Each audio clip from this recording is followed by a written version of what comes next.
On the 25th of October 2023, 40-year-old Robert Card, an Army reservist who had been committed to a mental health facility earlier this year, took the lives of 18 individuals and left 13 wounded in a sequence of shootings that transpired across 2 sites in Lewiston, Maine.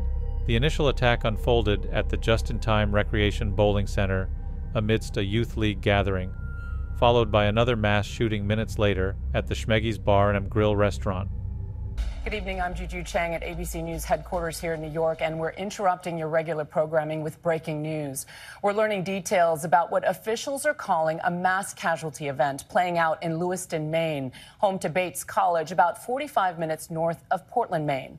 Law enforcement sources there say at least 16 people are dead and dozens more injured. A bowling alley came under fire, and there are additional reports of shots fired at a local bar and a Walmart distribution center. The local sheriff's office releasing these photos of the possible shooter. The suspect is still at large, and authorities are asking the public to shelter in place and for businesses to remain closed. Born on the 4th of April, 1983, Robert Russell Card spent much of his life in Bowdoin, Maine. He served as a sergeant first class in the U.S. Army Reserve after enlisting in December 2002, and although a member of the reserves, he was never actively deployed. Card attended Bowdoin Central School, followed by Mount Ararat High School in Topsham, and after graduating in 2001, he pursued engineering at the University of Maine until 2004, but didn't finish his degree. Before 2023, his only encounters with law enforcement were a DUI conviction in 2007 and a couple of speeding infractions in 2001 and 2002. During a training session at West Point in July 2023, fellow trainees noticed unusual behavior from Robert, prompting them to call for law enforcement involvement. Card had been troubled by voices he claimed to hear and had issued threats to, quote, shoot up a military base in Saco. The New York State Police took action upon this information, escorting him to Keller Army Community Hospital within the academy for a psychiatric assessment. His sister-in-law disclosed to NBC News that he started hearing the voices around the time he received his hearing aids. A now inactive X account belonging to Card showed a pattern of endorsements for prominent conservative figures. The posts he liked were from individuals including Donald Trump Jr., Tucker Carlson, and Dinesh D'Souza. His interactions also extended to liking tweets from the likes of former House Speaker Kevin McCarthy and Jim Jordan. At approximately 6:56 p.m., Card drove to the Just-in-Time Recreation Bowling Alley armed with a semi-automatic rifle and began shooting indiscriminately as soon as he entered the building. 911 calls to the police were made immediately. Officers were on site within 4 minutes following the initial emergency calls.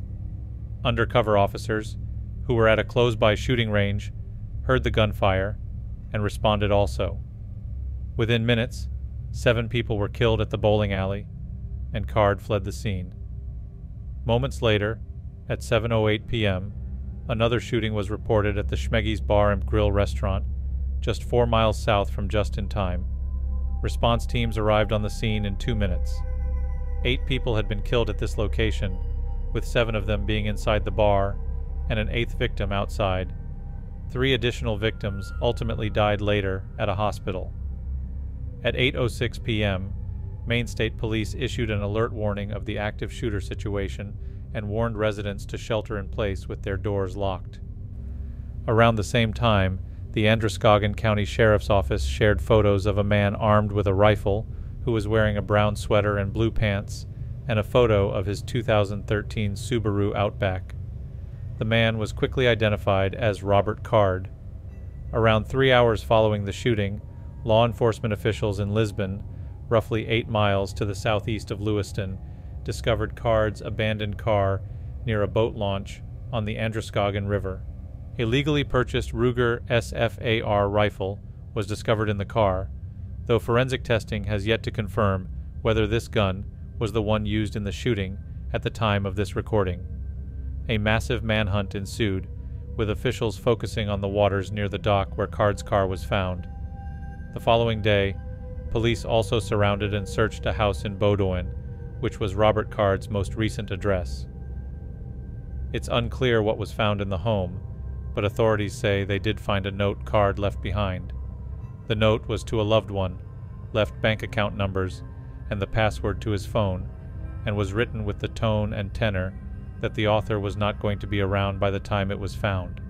The relentless search for Robert Card continued until the evening of October 27th, when he was discovered deceased near a recycling facility where he used to work, situated adjacent to the Androscoggin River in Lisbon. Although the recycling center had been searched the prior evening, Card's body was located in a box truck parked on a part of the property that had not been checked before. It appeared that Card died from a self-inflicted gunshot wound. 2 more guns were found during a search of Card's body. As of the time of this recording, the motive behind Card's conduct is still unknown, and the current discussion centers on whether the tragic event could have been avoided. Authorities have remained tight-lipped regarding the specifics of the note, suggesting it could offer insight into a potential reason for the murders. It was mentioned by sources that the note did include rantings from Card and was considered as a suicide note. Additionally, while Card's cell phone was found, little has been disclosed about its contents. Card's relatives are reportedly assisting with the investigation and have indicated that he may have been searching for an ex-girlfriend at one of the crime scenes, as the two used to frequent the bowling alley and restaurant.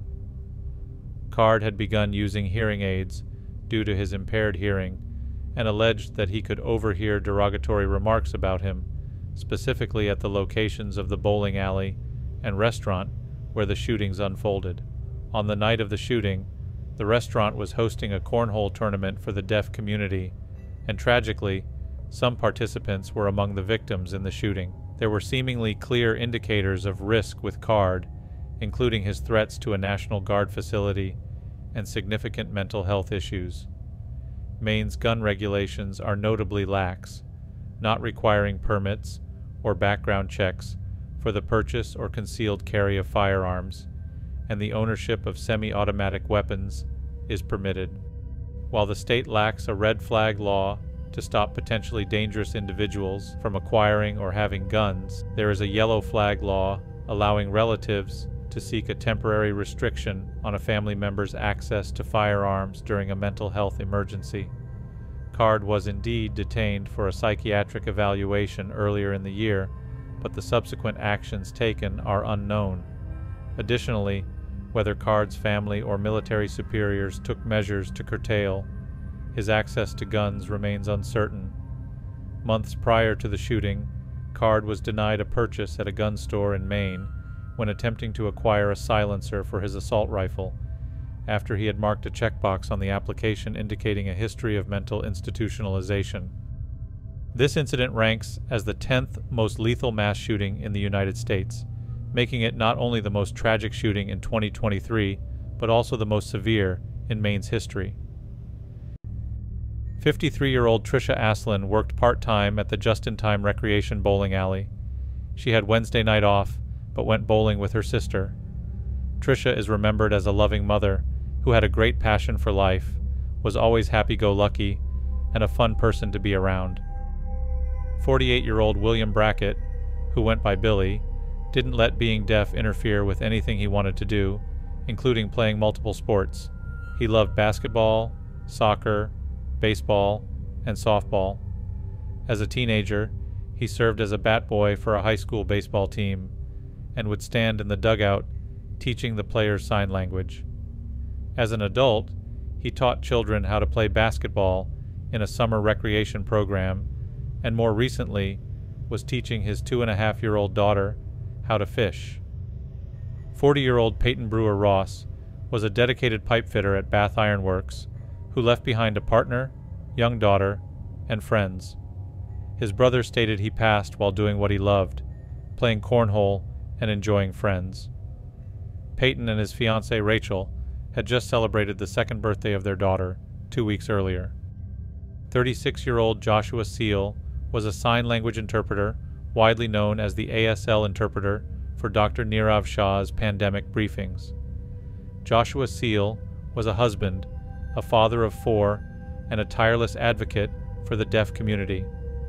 His wife, Elizabeth Seal, said in a Facebook post that he was a wonderful husband, my best friend, and my soulmate. He was also a wonderful boss, an incredible interpreter, a great friend, a loving son, brother, uncle, and grandson. 76-year-old Robert Violette and his wife, 73-year-old Lucielle Violette, were a married couple who passed at the bowling alley. Friends say Bob Violette should be remembered as a wonderful person who died trying to protect children. Robert devoted himself to his volunteer job, coaching the youth bowling league that was practicing that night.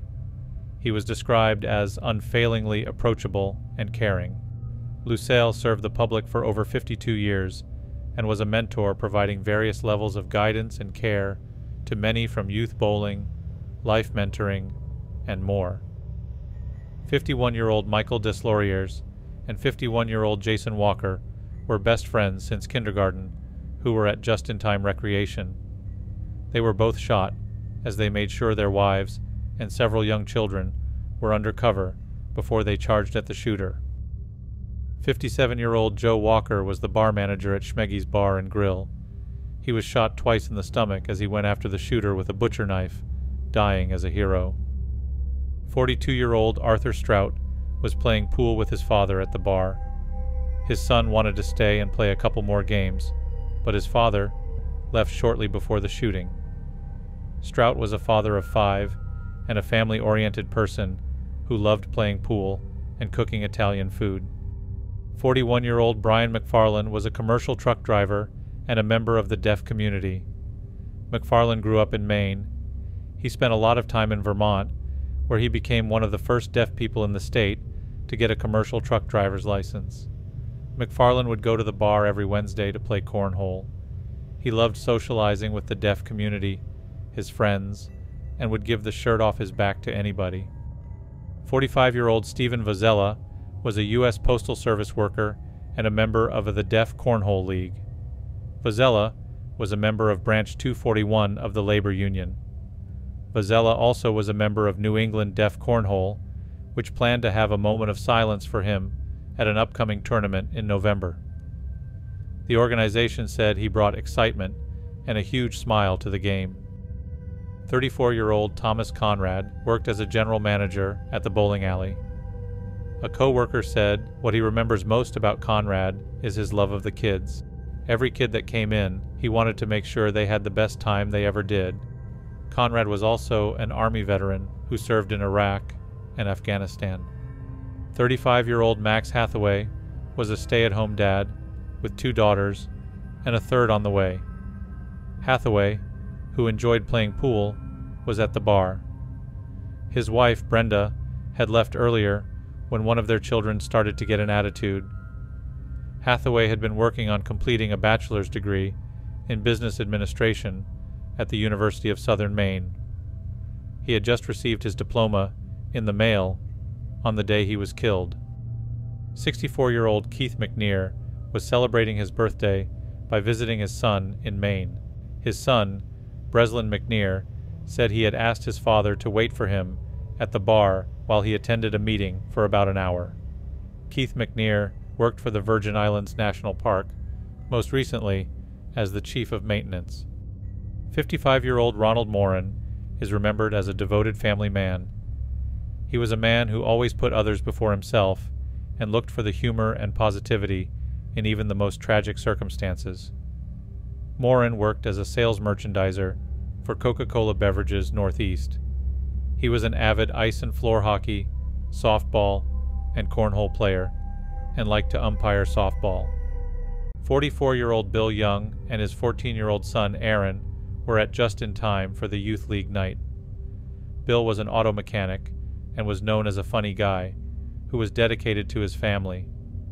Aaron was a brother and an avid bowler who was loved by his classmates and was an honor student who took great pride in his schoolwork. The Lewiston Area Response Fund was created by the Maine Community Foundation to address the needs associated with the attacks. Everything donated will be allocated to those impacted and the organizations working to help Lewiston Auburn heal. A link to this fund, as well as a link to each victim's GoFundMe, will be in the description of this video.